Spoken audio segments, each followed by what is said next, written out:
کا بیان ہے انشاءاللہ نحمدہ و نصلی علی رسولہ الکریم اما بعد فاعوذ باللہ من الشیطان الرجیم بسم اللہ الرحمن الرحیم رب اشرح لی صدری ویسر لی امری واحلل عقدۃ من لسانی یفقہوا قولی۔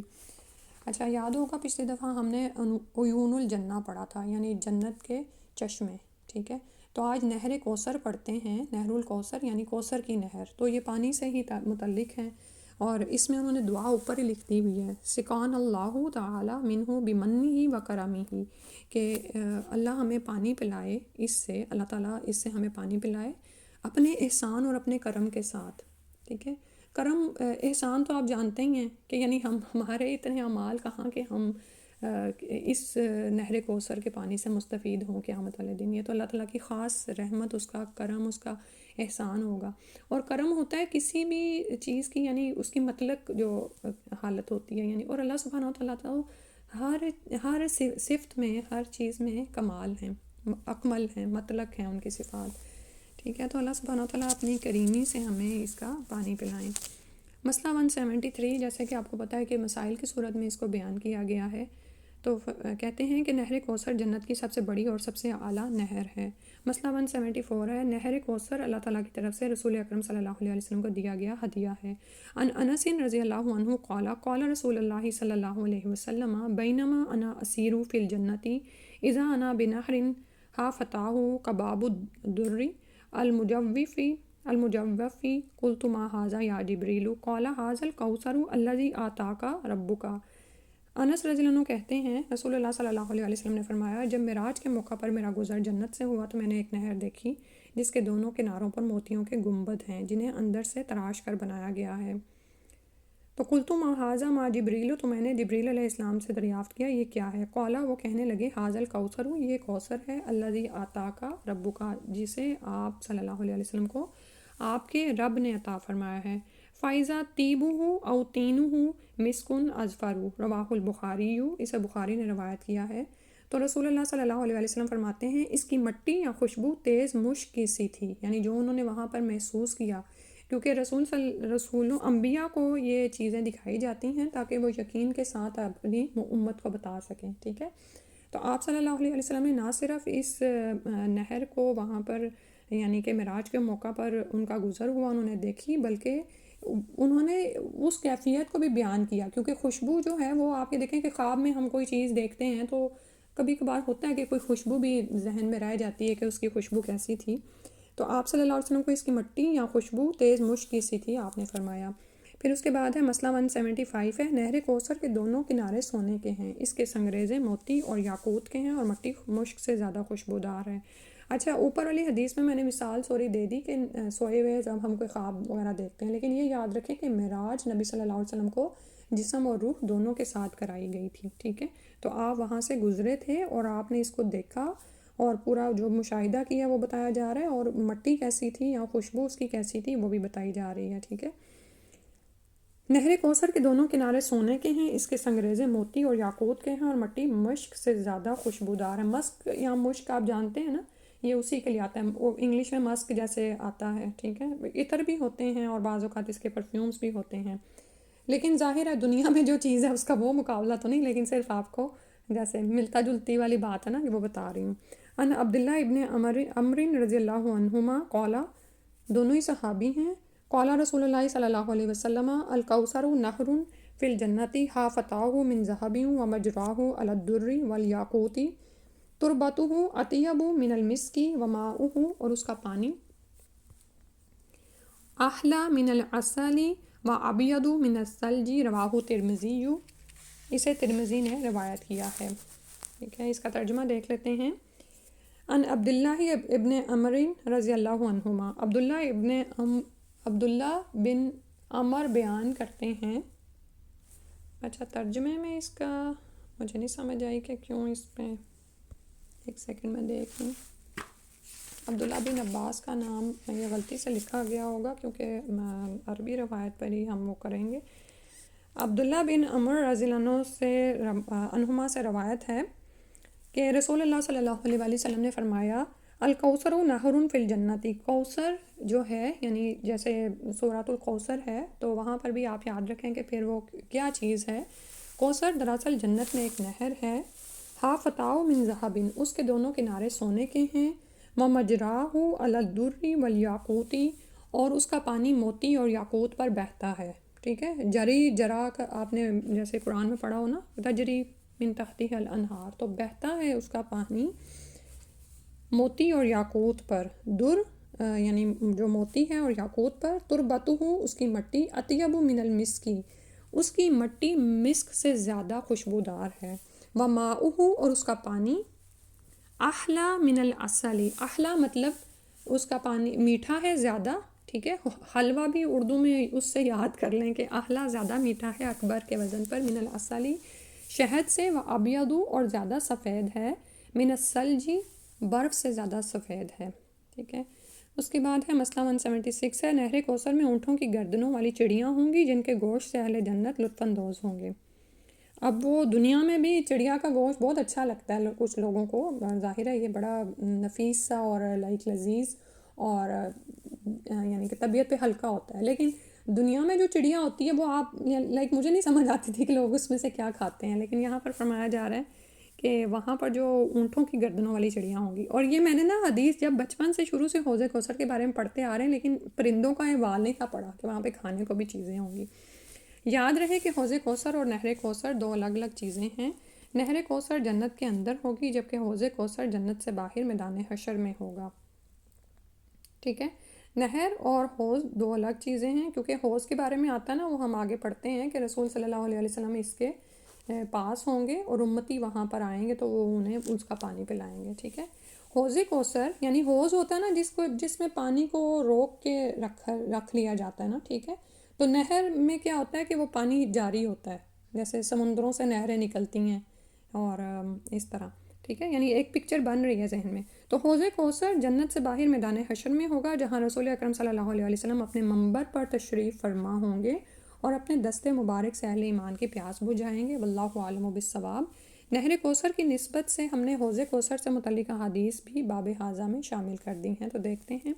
الحوض کوثر، حوض کوثر کیا ہے؟ مسئلہ 177 ہے. حوض کوثر پر پانی پلانے والے خود رسول اکرم صلی اللہ علیہ وآلہ وسلم ہوں گے. سبحان اللہ. آپ یہ دیکھیں کہ آپ خود وہاں پر موجود ہوں گے بنفس نفیس. ان چیزوں کو نا امیجن کیا کریں. اس سے کیا ہوتا ہے کہ انسان جب کوئی عمل کر رہا ہوتا ہے نا تو اس کے دل کو ایک خوشی ملتی ہے کہ ہاں وہ دن آنا ہے جب یہ سب کچھ واقعہ ہوگا. ہم جنت اور دوزخ کا بیان ہم دراصل اسی لیے پڑھ رہے ہیں کہ جب ہم عمل کر رہے ہوں نا تو ہم ان چیزوں کو محسوس کر رہے ہوں، ٹھیک ہے. جیسے بعض اوقات ہم کوئی عمل کر رہے ہوتے ہیں نا تو ہمیں لگتا ہے کہ یہ تو بہت زیادہ وقت ضائع ہو رہا ہے. بعض اوقات دیکھیں جیسے مسواک کرنے میں ہمیں وقت لگ رہا ہوتا ہے، تو یاد رکھا کریں کہ تو نبی کی سنت ہے صلی اللہ علیہ وآلہ وسلم. اور اس میں آپ یہ دیکھیں کہ ہمارے لیے فائدہ ہی فائدہ دنیاوی بھی ہے اور ثواب کا ثواب ہے. اسی طرح بعض اوقات ہم گروسری کرنے جاتے ہیں، دودھ لا رہے ہوتے ہیں، پانی لا رہے ہوتے ہیں، کتنا زیادہ وزن انسان برداشت کر رہا ہوتا ہے نا، تو اس وقت خود کو تسلی دیا کریں کہ پانی پلانے سے بڑھ کر بھی کوئی ثواب ہے. سبحان اللہ. جب وہ اللہ کے لیے نیت کو خاص کرتے ہوئے پلایا جائے، تو چاہے وہ کسی انسان کو پلایا جائے چاہے کسی بھی ذی روح کو، ٹھیک ہے. تو جب ہم اب یہاں دیکھیں کہ نبی صلی اللہ علیہ وسلم خود وہاں پر ہوں گے. مسئلہ 178 ہے. اہل یمن کی خاطر رسول اللہ صلی اللہ علیہ وسلم دوسرے لوگوں کو حوض سے ہٹا دیں گے. حوض کوثر کی ایک سمت اتنی طویل ہوگی جتنا مدینہ اور عمان کے درمیان فاصلہ ہے، تقریباً 1000 کلومیٹر. حوض کوثر کا پانی دودھ سے زیادہ سفید اور شہد سے زیادہ میٹھا ہوگا.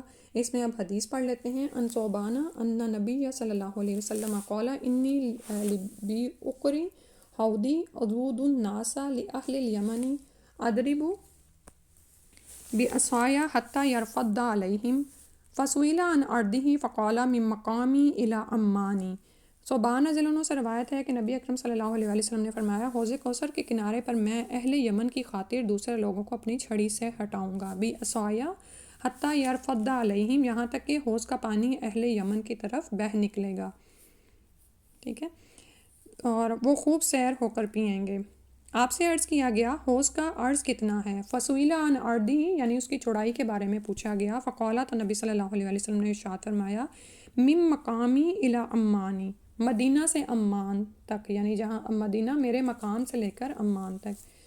وسئل عن شرابہ، تو پھر آپ صلی اللہ علیہ وسلم سے حوض کے پانی کے بارے میں سوال کیا گیا. فقالا، تو فرمایا، اشد بیادم من اللبن، کہ وہ کیسا ہے، تو وہ کیسا ہوگا؟ دودھ سے زیادہ سفید، بیاد ابید پیچھے آپ نے پڑھا جیسے سفید ہے، لبن دودھ کو کہتے ہیں، احلا اور میٹھا ہوگا، حلوہ یعنی حلوہ سے ہی آپ یاد کر لیں، من العسل شہد سے زیادہ میٹھا ہوگا، یغیۃ فیہ میزابانی یا مدانی ہی من الجنتی احدہما من ذہب والآخر من ورقن۔ پھر آپ صلی اللہ علیہ وسلم نے فرمایا میرے حوض میں جنت کے 2 پرنالوں سے پانی آئے گا، ٹھیک ہے، یعنی وہاں پر پانی کہاں سے آ رہا ہے؟ یغیۃ فیہ میزابانی، ٹھیک ہے، یعنی 2 پرنالے جو ہیں یا مدانی ہی، وہاں سے کھینچتے ہوئے پانی آ رہا ہے من الجنتی جنت تک، ان میں سے ایک پرنالہ احدہما من ذہب سونے کا ہے، والآخر من ورق اور دوسرا چاندی کا ہے، ٹھیک ہے۔ سونے کے ورق، چاندی کے ورق بھی اردو میں استعمال ہوتا ہے نا، تو ورقین اسی سے یاد کر لیں کہ چاندی کا ہے ایک، اور ایک ذہب سونے کو کہتے ہیں۔ اور یہاں پر انہوں نے وضاحت دی ہوئی ہے کہ عمان اردن کا دارالخلافہ ہے جو کہ مدینہ منورہ سے 1000 کلومیٹر کے فاصلے پر ہے۔ دوسری احادیث سے معلوم ہوتا ہے کہ حوض کوثر کی چاروں سمتیں برابر ہیں۔ آپ صلی اللہ علیہ وسلم کا ارشاد مبارک ہے حوض کی چوڑائی اس کی لمبائی کے برابر ہے، ترمذی، ٹھیک ہے، یعنی صحابہ نے تو سوال کیا نا کہ اس کی چوڑائی کتنی ہے، تو بنیادی طور پر کیا ہے کہ یہاں پر پتہ چل رہا ہے کہ چوڑائی لمبائی دونوں ہی برابر ہیں، تو چاروں سمتیں برابر ہو گئیں، ٹھیک ہے۔ مسئلہ 181 ہے، حوض کوثر پر سونے اور چاندی کے جام ہوں گے جن کی تعداد آسمان کے تاروں جتنی ہوگی۔ ان انس رضی اللہ عنہ قال قال رسول اللہ صلی اللہ علیہ وسلم، انس رضی اللہ عنہ سے روایت ہے کہ اللہ کے نبی صلی اللہ علیہ وسلم نے فرمایا ترا فیہ اباریک الذھب والفضة کعدد نجوم السماء، رواہ مسلم۔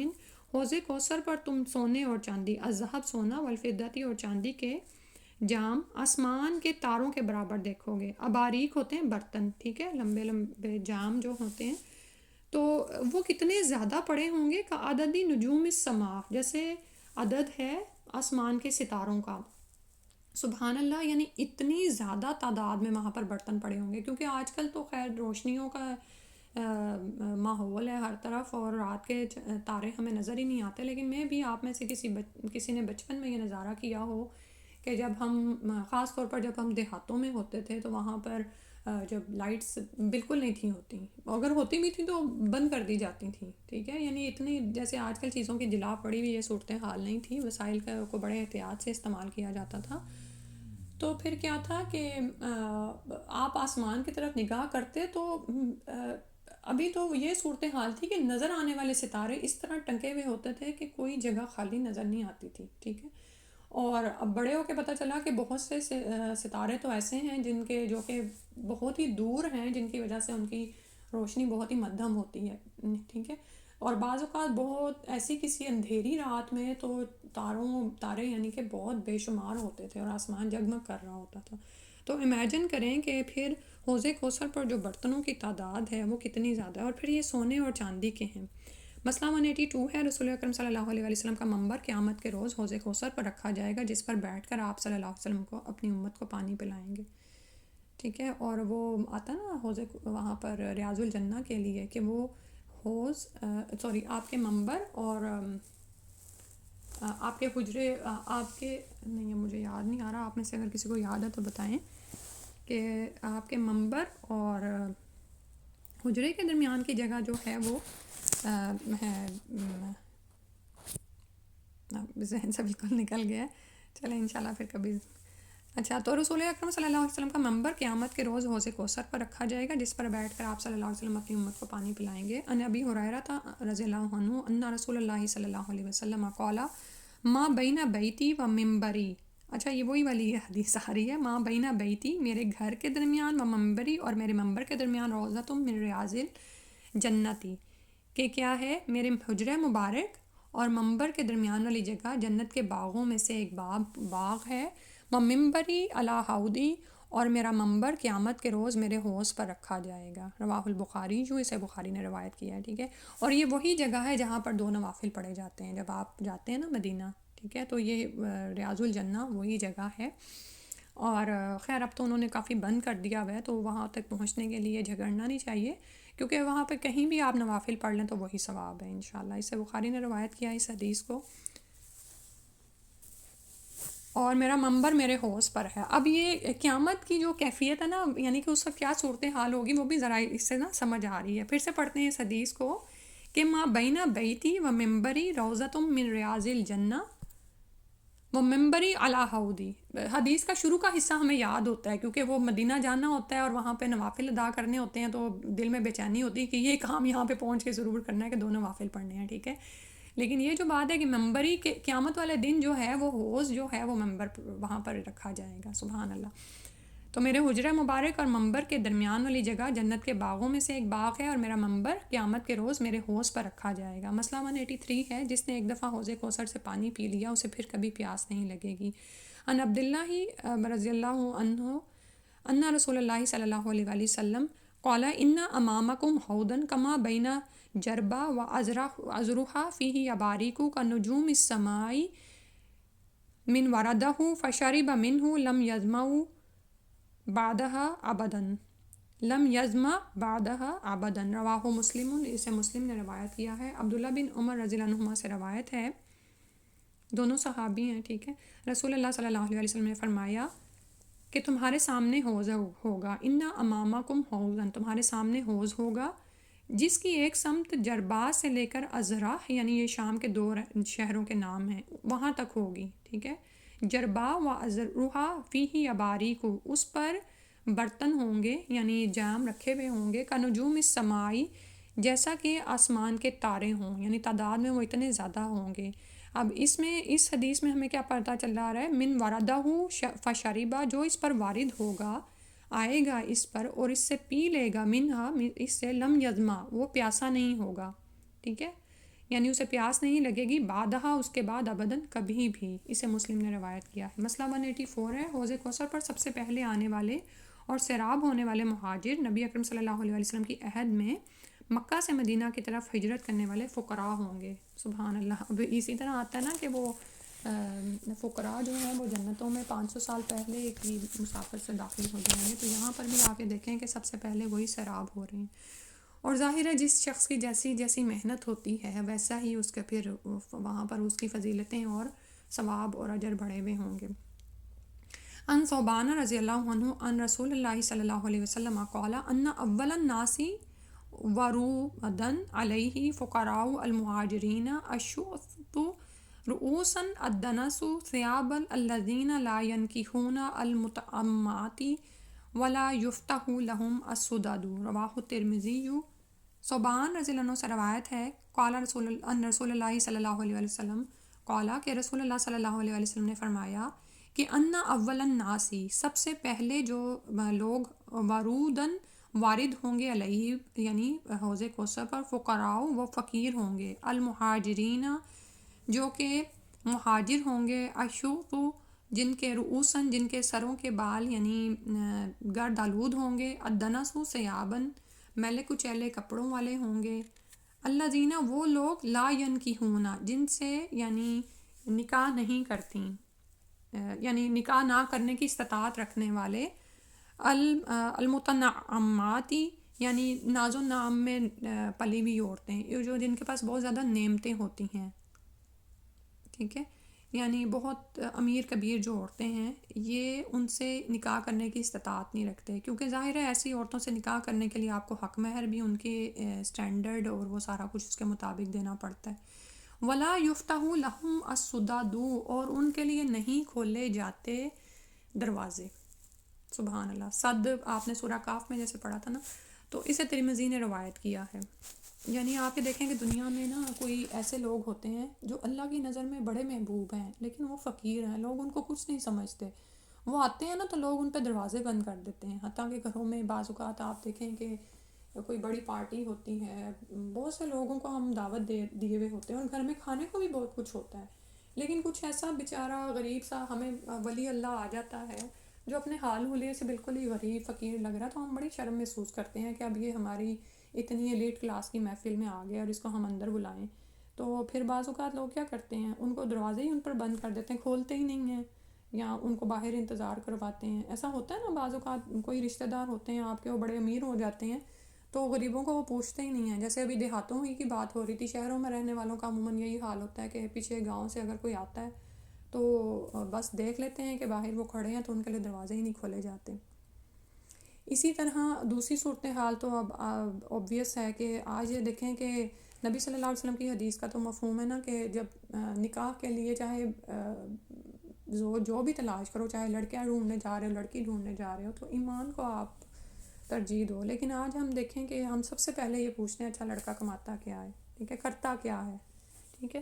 تو یعنی یہ وہ فقیر مسکین لوگ ہیں جو اللہ کی نظر میں تو بڑے پیارے ہیں، لیکن دنیا میں ان کا حال یہ ہے کہ مہاجرین ہیں اور مال ان کے پاس ہے نہیں، ناز و نام میں پلی ہوئی عورتوں سے نکاح نہیں کر سکتے، حق مہر ہی نہیں دے سکتے ان کا، اور ایسے لوگ ہیں کہ عمرہ کے دروازے ان کے لیے نہیں کھولے جاتے۔ لیکن وہاں پر میرے حوض پر سب سے پہلے جو لوگ آئیں گے وہ یہی فقراء مہاجرین ہوں گے۔ سبحان اللہ۔ مسئلہ 185 ہے، نبی کو قیامت کے دن حوض دیا جائے گا جس سے اس کے امتی آ کر پانی پئیں گے، یعنی ہر نبی کا ہی حوض ہوگا قیامت کے دن، ٹھیک ہے۔ رسول اکرم صلی اللہ علیہ وسلم کے حوض پر آنے والوں کی تعداد باقی انبیاء کے مقابلے میں زیادہ ہوگی۔ ان سمرۃ رضی اللہ عنہ قال قال رسول اللہ صلی اللہ علیہ وسلم ان لکل نبی حوضا، کہ ہر نبی کے لیے ایک حوض ہے، وانہم یتباہون ایہم اکثر واردۃ وانی ارجو ان اکون اکثرہم واردۃ، ہر نبی کے لیے ایک حوض ہے اور تمام انبیاء آپس میں ایک دوسرے پر فخر کریں گے، وَإِنَّهُمْ يَتَبَاهُونَ، آپس میں ایک دوسرے پر فخر کریں گے، أَيُّهُمْ أَكْثَرُ وَارِدَةً، کہ کس کے حوض پر پانی پینے والے زیادہ ہیں، وَإِنِّي أَرْجُو، اور میں امید کرتا ہوں کہ میرے حوض پر آنے والے سب سے زیادہ ہوں گے، إِنِّي أَرْجُو أَنْ أَكُونَ أَكْثَرَهُمْ وَارِدَةً۔ وارد کا مطلب ہوتا ہے، واردہ مطلب ہوتا ہے کہ پانی پلانے کے لیے آنا نا، جیسے جانوروں کو پانی پلانے کے لیے لے کے جاتے ہیں تو اس کے لیے بھی واردہ آتا ہے، یعنی پانی پر وارد ہونا، ٹھیک ہے۔ تو واردتاً یعنی سب سے زیادہ ہوں گے اللہ کے رسول صلی اللہ علیہ وسلم کے حوض پر پینے والے، اسے ترمذی نے روایت کیا ہے۔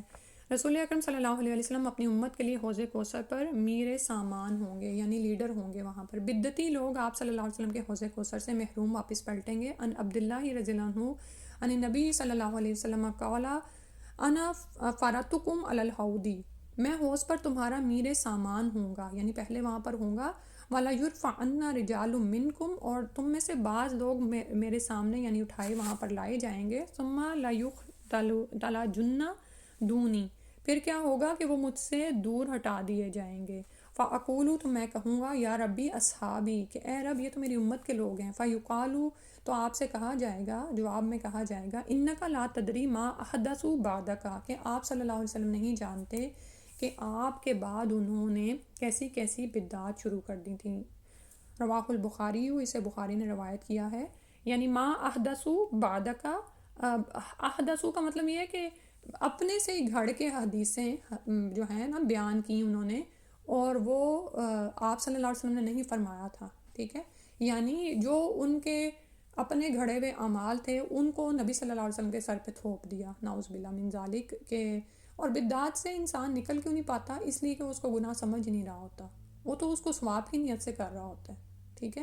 تو بدعات سے بچنا بہت ضروری ہے، اور اصل علم جاننا بہت ضروری ہے نا، کیونکہ یعنی کوئی بھی عمل جب آپ شروع کرنے لگتے ہیں نا، یا آپ کو کسی نئے عمل کے بارے میں پتہ چلتا ہے تو ضرور یہ دیکھا کریں کہ کیا اس کی کوئی قرآن و سنت میں دلیل ہے، کہ بس وہ آپ نے کہیں سے سنی اور آپ نے اس کو زندگی میں شامل کر لیا اور آپ سمجھتے ہیں کہ وہ تو سنت رسول صلی اللہ علیہ وسلم ہے، ٹھیک ہے۔ تو گناہ سے تو انسان پلٹ آتا ہے اللہ کے کرم سے، کہ اس کو پتہ ہوتا ہے کہ میں گناہ کر رہا ہوں، وہ کبھی اس کی امید ہوتی ہے پلٹنے کی، تو لیکن ایک ایسی چیز جو آپ نے ثواب کا کام سمجھ کے شروع کی ہوتی ہے، یعنی اسی کو بدعت کہا جاتا ہے نا، کہ کوئی بھی نیکی کا یا ثواب کا ایسا کام جس کو آپ دین کا حصہ سمجھیں، حالانکہ نبی صلی اللہ علیہ وسلم نے وہ نہیں فرمایا، تو پھر کیا ہے کہ ہر بدعت گمراہی ہے اور ہر گمراہی کا ٹھکانہ جہنم ہے۔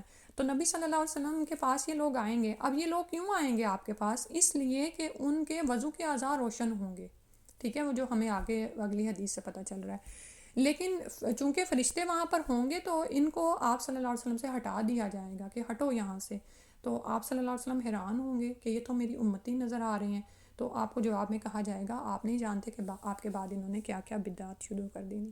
کافر حوض کوثر پر آ کر پانی پینا چاہیں گے لیکن رسول اکرم صلی اللہ علیہ وسلم انہیں دور ہٹا دیں گے، ٹھیک ہے۔ تو کافر تو ویسے ہی کیا ہے کہ وہ پہچانا جائے گا، تو آپ صلی اللہ علیہ وسلم اس کو دور ہٹا دیں گے۔ رسول اکرم صلی اللہ علیہ وسلم اپنی امت کو وضو کے سبب چمکتی ہوئی پیشانی اور چمکتے ہوئے ہاتھ پاؤں سے پہچانیں گے۔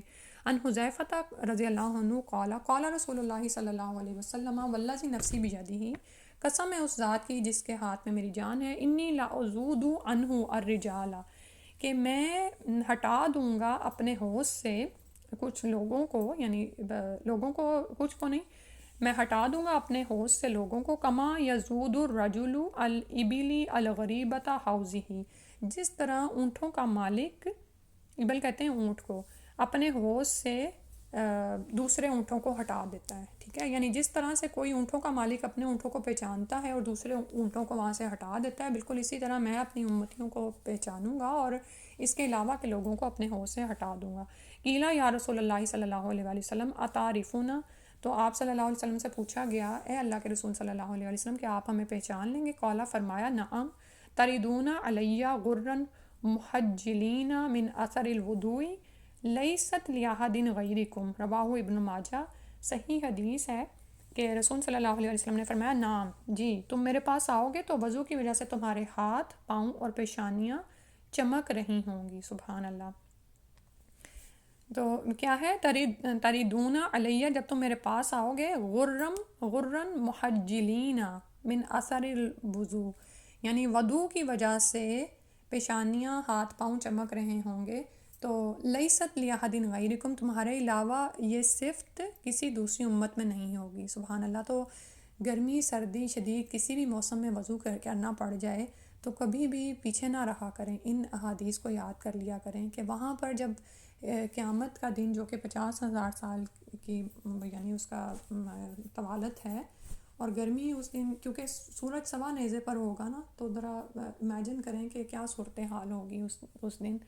آج دنیا کی تو گرمی ہم سے برداشت نہیں ہوتی، تو وہاں پر جو تو دنیا میں اللہ کے رسول صلی اللہ علیہ وسلم کی سنتوں پر عمل کرتے ہوئے اور نمازوں کو اپنا حرز جان بناتے ہوئے، ان کی پابندی کرتے ہوئے وہاں پہنچے گا، تو رسول صلی اللہ علیہ وسلم امتیوں کو پہچان لیں گے، ٹھیک ہے، اور حوض کوثر سے ان کو پلائیں گے۔ اللہم اجعلنا منہم، اللہ سبحانہ تعالیٰ ہمیں ان میں شامل فرما لیں، آمین یا رب العالمین۔ اچھا، حوض کوثر کا کیونکہ میں اکٹھا ہی ختم کرنا چاہ رہی تھی، اس لیے ذرا لمبا ہو گیا، لیکن اللہ سبحانہ تعالیٰ سے دعا ہے کہ ہمیں توفیق دیں کہ ہم ان باتوں کو یاد رکھیں اور عمل کے وقت یہ باتیں ہمارے کام آئیں، آمین۔ اس کے بعد جیسے میں نے آپ کو بتایا تھا کہ تھوڑا سا ہم جہنم کا بیان ساتھ ساتھ کر رہے ہیں۔ پچھلی دفعہ ہم نے یہاں تک پڑھا تھا کہ قرآنی آیات میں جہنم کے بارے میں کیا باتیں بیان کی گئی ہیں۔ ابھی ہم نے احادیث اور وہ چیزیں یعنی ڈیٹیل میں شروع نہیں کی، لیکن صرف وہاں سے ہمیں جو باتیں پتہ چلتی ہیں وہ یہ بتا رہے ہیں۔ تو اب احادیث مبارکہ میں دی گئی بعض تفصیلات ہم آج پڑھتے ہیں۔ پہلی ہے، جہنم میں گرایا گیا پتھر 70 سال بعد جہنم کی تہہ میں پہنچتا ہے، استغفر اللہ، یعنی اس کی جو گہرائی ہے وہ بتائی جا رہی ہے۔ مسلم کی روایت ہے، جہنم کے ایک احاطہ کی 2 دیواروں کے درمیان 40 سال کی مسافت کا فاصلہ ہے۔ ابو یعلا، جہنم کو میدان حشر میں لانے کے لیے 4 ارب 90 کروڑ فرشتے مقرر ہوں گے، یعنی امیجن کریں کہ وہ کتنی بڑی بلا ہوگی جس کو گھسیٹ کر حشر کے میدان میں لایا جا رہا ہے، اور اتنے فرشتے اللہ سبحانہ تعالیٰ کے اس پر مقرر ہیں۔ جہنم کا سب سے ہلکا عذاب آگ کے 2 جوتے پہننے کا ہوگا، جس سے جہنمی کا دماغ کھولنے لگے گا، یعنی آگ لگی ہوگی صرف یعنی کہ پیروں کے جوتوں میں، تو لیکن اس سے اس کا دماغ کھول رہا ہوگا۔ جہنمی کی ایک داڑھ بڑا دانت احد پہاڑ سے بھی بڑی ہوگی۔ جہنمی کے دونوں کندھوں کے درمیان تیز رو سوار کی 3 دن کی مسافت کا فاصلہ ہوگا، استغفر اللہ، یعنی ان کے جسم اس طرح سے پھول جائیں گے جل جل کے، اور اتنے بڑے ہو جائیں گے کہ وہ بتائے جا رہے ہیں۔ جہنمی کے جسم کی کھال 42 ہاتھ 63 فٹ موٹی ہوگی۔ دنیا میں تکبر کرنے والوں کو چیونٹیوں کے برابر جسم دیا جائے گا، یعنی یہ جب حشر کے میدان میں اٹھائے جائیں گے تو یہ چیونٹیوں کے جسم ان کو دیے جائیں گے۔ تو امیجن کریں جب اتنی خلقت اٹھائی جا رہی ہے تو ان میں ان کا کیا حال ہوگا اور کیسے یہ حشر کے میدان تک پہنچیں گے۔ جہنمی اس قدر آنسو بہائیں گے کہ ان میں کشتیاں چلائی جا سکیں گی، استغفر اللہ، یعنی کہ حسرت کے مارے جو ان کا اس دن حال ہوگا، اور وہ جب روئیں گے تو وہ آنسوؤں کی حالت بتائی جا رہی ہے۔ جہنمیوں کو دیے جانے والے کھانے یعنی تھوفر کا ایک ٹکڑا دنیا میں گرا دیا جائے تو ساری دنیا کے جانداروں کے اسباب معیشت برباد کر دے، یعنی وہ اتنا کڑوا ہے اور اتنے اس کی یعنی کہ اثرات ہیں کہ ساری دنیا کے جانداروں کے اسباب معیشت برباد ہو جائیں. جیسے کہ زہر ہوتا ہے نا کہ سب کچھ ختم کر دیتا ہے. جہنمیوں کو پلانے والے مشروب کا ایک ڈول یعنی چند لیٹر دنیا میں ڈال دیا جائے تو ساری دنیا کی مخلوق کو بدبو میں مبتلا کر دے. جہنمیوں کے سر پر اس قدر کھولتا ہوا گرم پانی ڈالا جائے گا کہ وہ سرد میں چھید کر کے پیٹ میں پہنچے گا اور پیٹ میں جو کچھ ہوگا اسے کاٹ ڈالے گا اور یہ سب کچھ پیٹ سے نکل کر قدموں میں آ گرے گا. استغفر اللہ. آپ یہ دیکھیں کہ پیٹ میں جو حالت ہے نا کہ انتڑیاں آپ جب دنیا میں ہی پکانے لگتے ہیں تو غلطی نہیں ہے ہم سے، لیکن وہاں پر فوراً یعنی وہ آگ ایسی، وہ صرف گرم کھولتا ہوا پانی صرف ڈالا جا رہا ہے. ابھی کافر کو جہنم میں اس قدر سختی سے ٹھونسا جائے گا جس طرح نیزے کی انی دستے میں سختی سے گاڑی جاتی ہے. اور یعنی کہ ٹھونسنے والی حالت اس طرح کہ ان کے جسم اتنے موٹے موٹے ہوں گے. جہنم کی آگ شدید سیاہ رنگ کی ہے جس میں ہاتھ کو ہاتھ سجائی نہیں دے گا. اور آپ یہ دیکھیں کہ پل صراط جو ان سے وہ جہنم کے اوپر ہی رکھا جائے گا نا، تو وہاں پر ہر شخص کو اس کی اپنی روشنی ہی کام آئے گی کہ وہ اس اندھیری جگہ کو کیسے کراس کرے. ٹھیک ہے، یعنی وہ جہنم ایک اندھیری کھائی ہے. یعنی دنیا میں ہم سمجھتے ہیں نا کہ آگ ہے تو ریڈ یا یلو کلر کے اس میں سے شعلے بلند ہو رہے ہیں، ایسا کچھ نہیں ہے وہاں پر. ٹھیک ہے، وہ سیاہ رنگ کی ہے جس میں ہاتھ کو ہاتھ سجھائی نہیں دے گا. تو پھر وہاں پر جو لوگ ہوں گے ان کا آپ حال دیکھیں. جہنمیوں کے آگ کے پہاڑ صعود پر چڑھنے میں 70 سال لگیں گے. اترے گا تو پھر اسے چڑھنے کا حکم دیا جائے گا، یعنی وہاں پر وہ یہی کرتے رہیں گے جن کے لیے یہ سزا ہوگی. جہنمیوں کو مارنے کے لیے لوہے کے گرز اتنے وزنی ہوں گے کہ انسان اور جن مل کر بھی اسے اٹھانا چاہیں تو نہیں اٹھا سکتے. ٹھیک ہے، تو وہ تو اللہ کے فرشتے مقرر ہے نا، تو وہاں پر وہ یہ کریں گے. جہنم کے سانپ قد میں اونٹوں کے برابر ہوں گے اور ان کے ایک دفعہ ڈسنے سے کافر 40 سال تک اس کے زہر کی جلن محسوس کرتا رہے گا. جہنم کے بچھو قد میں خچر کے برابر ہوں گے، ان کے ڈسنے کا اثر کافر 40 سال تک محسوس کرتا رہے گا. یعنی ایک ہی دفعہ جو اس کا حال ہوگا نا ان کے ڈسنے سے. اور بچھو قد میں کیا ہے، خچر کے برابر ہوں گے. استغفر اللہ. جہنمیوں کو جہنم میں منہ کے بل چلایا جائے گا. یعنی جس طرح دنیا میں وہ تکبر کرتے رہے تو وہ منہ کے بل الٹا دیے جائیں گے وہاں پر اور اسی طرح چلائے جائیں گے.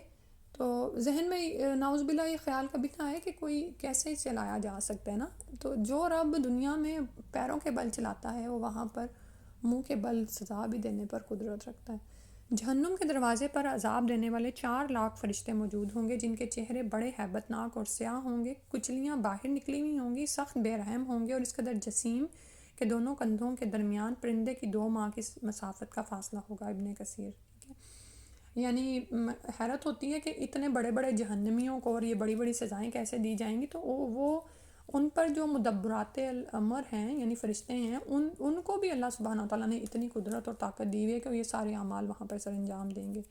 یہ ہے وہ ہولناک اور المناک عقوبت خانہ یعنی جیل جو آخرت کی ہے، جس کا ذکر قرآن مجید اور حدیث مبارکہ میں بار بار جہنم کے نام سے ذکر کیا گیا ہے. اللہ تعالیٰ ہم میں سے ہر مسلمان کو اپنے فضل و کرم اور احسان عظیم کے صدقے اس سے محفوظ اور مامون فرمائے. بے شک وہ بڑا بخشنے والا اور رحم فرمانے والا ہے اور جو چاہے وہ کرنے پر قدرت رکھتا ہے.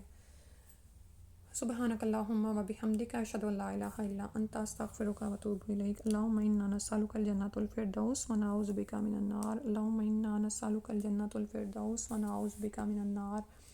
اللہم انا نسألک الجنۃ الفردوس و نعوذ بک من النار. السلام علیکم و رحمۃ اللہ.